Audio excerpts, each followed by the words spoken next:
So the Necron points changes are here, and there's an enormous amount of buffs. There's cheaper arcs, monoliths, Catan, and vehicles, and just about every HQ in the book has dropped in points. Lots of good stuff here, so let's take a look.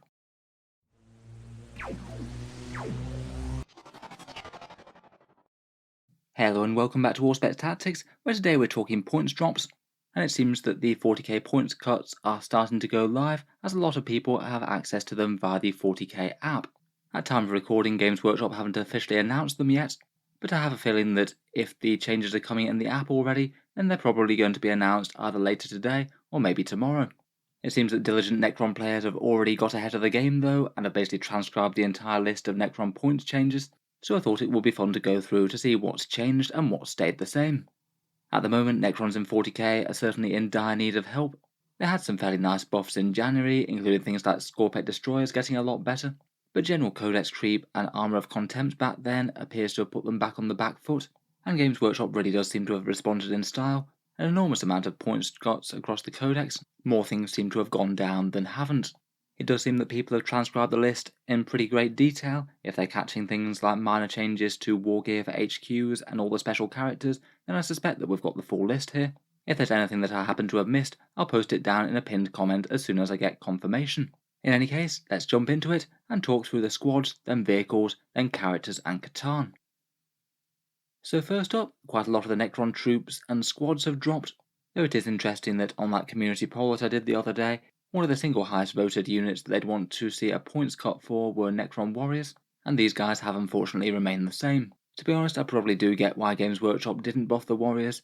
As the units in the Codex go, they are one of the ones that do work to some extent already, though I think a point or two off wouldn't really have hurt too much, maybe translated them from merely okay to actually quite good. To be honest though, for the amount of other points drops here, it probably isn't the worst thing in the world. Necron armies are going to still have a lot more toys to play with. First up, the other troops, the Immortals, have dropped a point. They're down to 16 points per model, so 80 points for a small squad. Very nice for capturing objectives or doing actions and stuff. They might be a little bit more tempting to field in 10-man squads as damage dealers as well, perhaps competing with the Warriors with a little bit more longer range threat as opposed to the close range Gauss Reapers.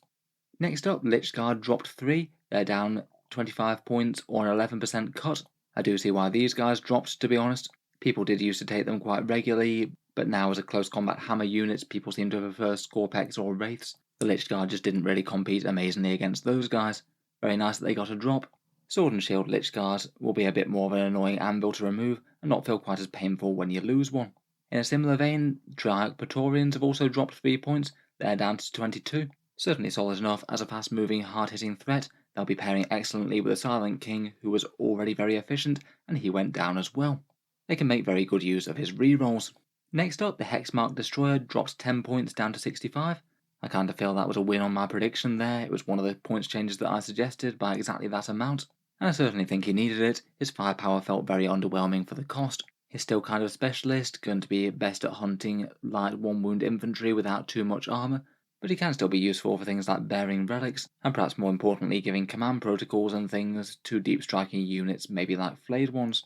The single biggest relative points cut in the book appears to be to the Tomb Blades.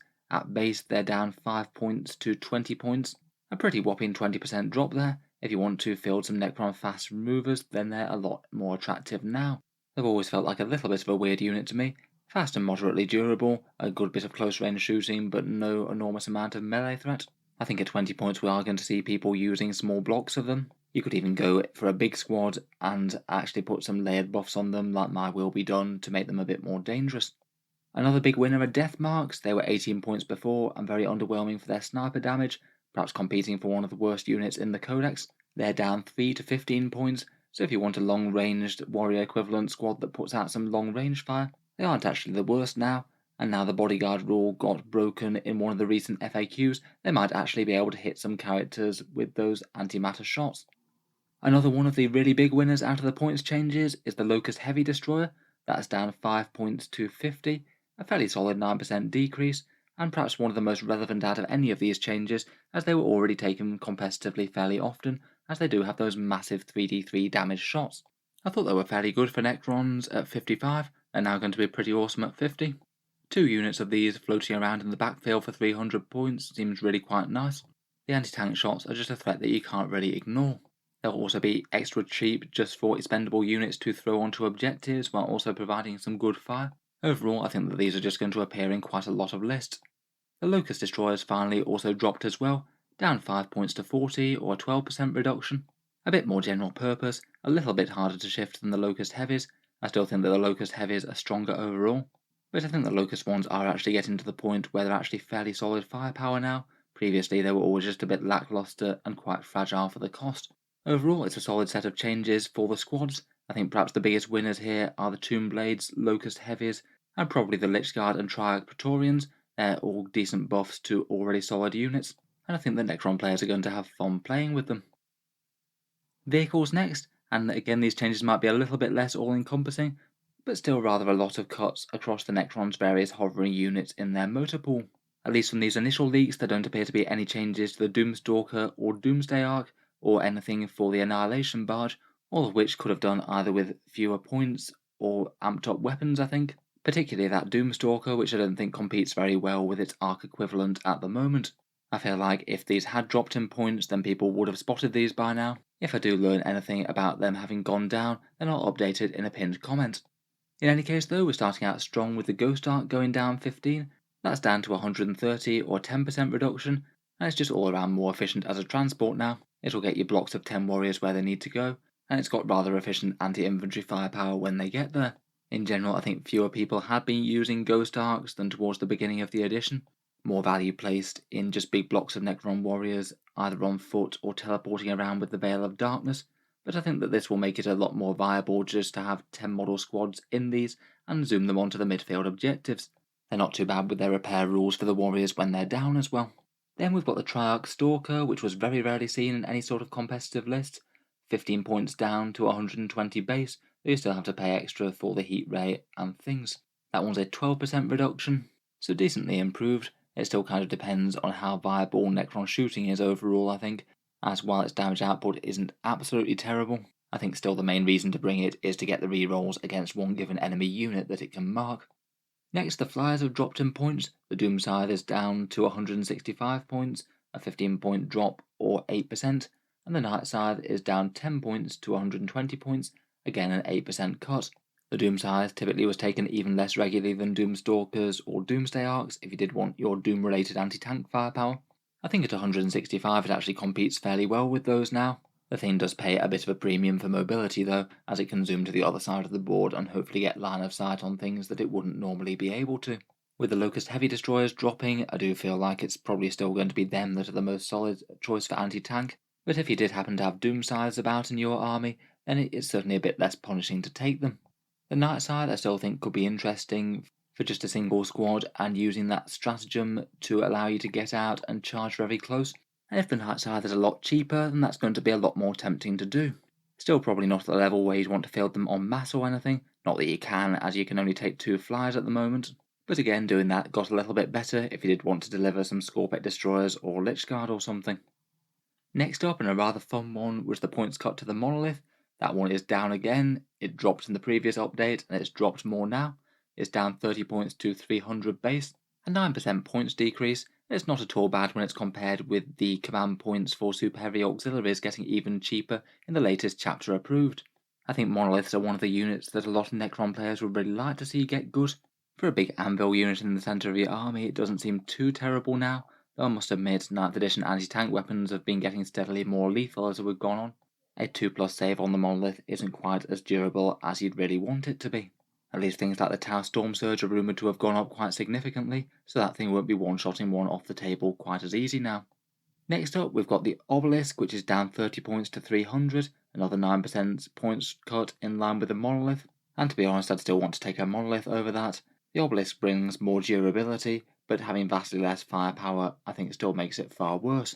The Tesseract Vault saw a slightly bigger cut, down 50 points to 400, maybe getting a bit more tempting now as an annoying centerpiece to remove that throws around a bunch of mortal wounds, though I still suspect if Necrons are going to be taking Lords of War, it's probably going to be the Silent King. He was already good, and then he's dropped down even more in points in this update. Otherwise, the 412 Necrons haven't been entirely neglected either. The Seraptic Heavy Construct has dropped down 50 to 600 points, an 8% decrease, though again probably not really enough to actually make it particularly good. particularly when Monoliths are going down to 300 points. If you want a Lord of War, you're still probably better off than that than the enormous Seraptic. The Gauss Pylon is down 25 points to 450, which I guess is something, though again probably not the most exciting. Finally, and in a fairly sweeping set of points changes, just about every single Necron HQ does appear to have dropped in cost. Unless I'm misreading anything, then I think that every single HQ choice bar I think the Scorpet Lord has gone down. Maybe not enormous points cuts, but enough to make the HQ section just a bit more efficient. I think it was certainly a gripe of the Necron players that their HQs were just so underwhelming compared with similar costed things of other forces. And again, when I did that community poll as to which choices they want to see, loads of people put just the HQ section in general, and Games Workshop does seem to have delivered on that. First up, and perhaps one of the best news for competitive Necron lists, is the Silent King dropping once more. He dropped down to 420 points in the last update, and he seems to be down to 400 in this one, another 5% point reduction, on really quite a large and efficient centerpiece model that does decent buffs, melee, and a bit of high power shooting. Silent King flavor Necron still seems to be the way that you can go if you want to. I think he's really going to be a bad choice in the centre of your battle line if you choose to go that way. Next up, the Standard Overlord dropped down 5 points to 90 points base, and all his war gear went down 5 points as well, so he's dropped 10% overall if you armed him with a War Scythe. That's pretty solid. I'm glad that he wasn't passed over. Certainly an HQ choice that feels like he's being codex creeps by all the other stuff coming out. The Catacomb Command Barge drops 10 points down to 145 points base. That one's kind of a reversal of a previous nerf, so it isn't the most overwhelming. Still though, I think that it's fairly well balanced against the actual Overlord now. For the extra durability, damage, and mobility, it's still a pretty reasonable upgrade. The Lord and the Royal Warden both dropped 5 points, the Lord down to 65 points base, and again like the Overlord, apparently war gear costs 5 points less as well. Around about 7% points reductions there if you want those buffs for your warriors or something. The Locust Destroyer Lord is down 5 points to 100 points base. He does bring a fair amount of raw might to the table, but is generally going to be a bit better running alongside something like Scorpex, and perhaps lending a hand in melee. He does look quite tempting compared with the Scorpet Lord now. He's got a pretty reasonable melee profile, to be honest. Then it looks like every single Cryptek has also dropped 5 points as well. The Technomancer, Chronomancer, Plasmancer, and Psychomancer are all down 5, and the Technomancer also seems to have got a double buff as well, as his war gears also dropped 5 points as well for the Conoptech Cloak and the Conoptech Control node. Overall, that sounds like he's going to win out more than the rest, and the Technomancer was already one of the most popular ones. Now his core ability allowed him to resurrect some very pricey models in these, so perhaps he's going to be the go-to Cryptek even more than before. The Chronomancer going down is also pretty nice, as his buffs are very efficient as well, 5+ invuls and rerolling charges. I still see the Plasmancer and Psychomancer as being a bit more niche. They can do some interesting stuff, but I just don't feel they bring as much value as the other two unbuffing their big units. Finally, pretty much all the special characters went down as well. Maybe the single most interesting one for me is Illuminor Zeraz, dropping 15 points to 145. He's quite flexible as to which dynasty you can put him in, so he's a bit more viable than some of the rest. Plus brings quite a nice balance of Technomancer things with some raw combat might. Otherwise, the rest all got a bit more efficient. Imhotep's down 15, Anrakid 10, Zandrek 10, Trazin's 90 points now, Oberon's minus 10, and Oricon's minus 10 as well. I feel like in general, probably most of the more generic characters are still going to beat them out. I guess they might be looking a little bit more tempting, since the command point changes make it a little bit less viable to buy in Warlord traits or relics. Finally, the Cryptek Arcana has all gone down 5 points across the board. Not bad if you want to throw some cover on something with a hypermaterial ablator, say. And then the last big winners of the update are the Catan. They've all dropped by pretty meaningful amounts. The Deceiver down 50 to 300, the Nightbringer down 50 to 320, the Void Dragon down 50 to 300, and the Transcendent Catan down 40 to 230. I think seeing as all of them basically got the same percentage points cuts, we won't really see too many differences in how they're played. The Deceiver still seems to be the worst of the bunch, unfortunately. I have seen plenty of people running any of the other three though, either paying the premium for the Nightbringer's character soloing ability, the Void Dragon's raw might and extra save, or just the cheapness of the Transcendent Catan being a really annoying model to remove when it can only take 3 wounds a turn. In any case, pretty solid stuff for the Catan. They were already seeing play semi-regularly in Necron lists, and getting some of the biggest points buffs of the update seems that that's likely to bring more, not less. So anyway, let me know what you think down in the comments below. Are these changes enough to give Necrons a fighting chance against the other faction's forces? And which of these units would you be most tempted to run in lists when you hadn't been using them before? Look forward to hearing all your thoughts down in the comments below, and as a few of these are based on typed out leaks, I will try and address any errors that are made down in the comments and say my thoughts on anything else that happens to have changed or remained the same. If you've enjoyed the video, feel free to subscribe to Auspex Tactics, where I'll certainly be covering the points cost changes for the other factions as well. Hopefully Games Workshop will provide us with the official changes document in the near future. If you've enjoyed the video, then I'd just like to mention that Auspex Tactics does have a Patreon page, and you can find that down in the video description. It is what allows me to keep these videos coming quite so regularly, so if you are enjoying a lot, any support is enormously appreciated. Channel patrons do get a few advantages, seeing certain videos early each week, regular votes to see what sort of things happen next on the channel, and automatic entry into the regular prize giveaways with a chance to win some really big model kits each month. If any of that sounds good to you, or you'd just like to help support, the link is down in the video description. In any case, a massive thank you for listening, and I'll hope to see you guys next time.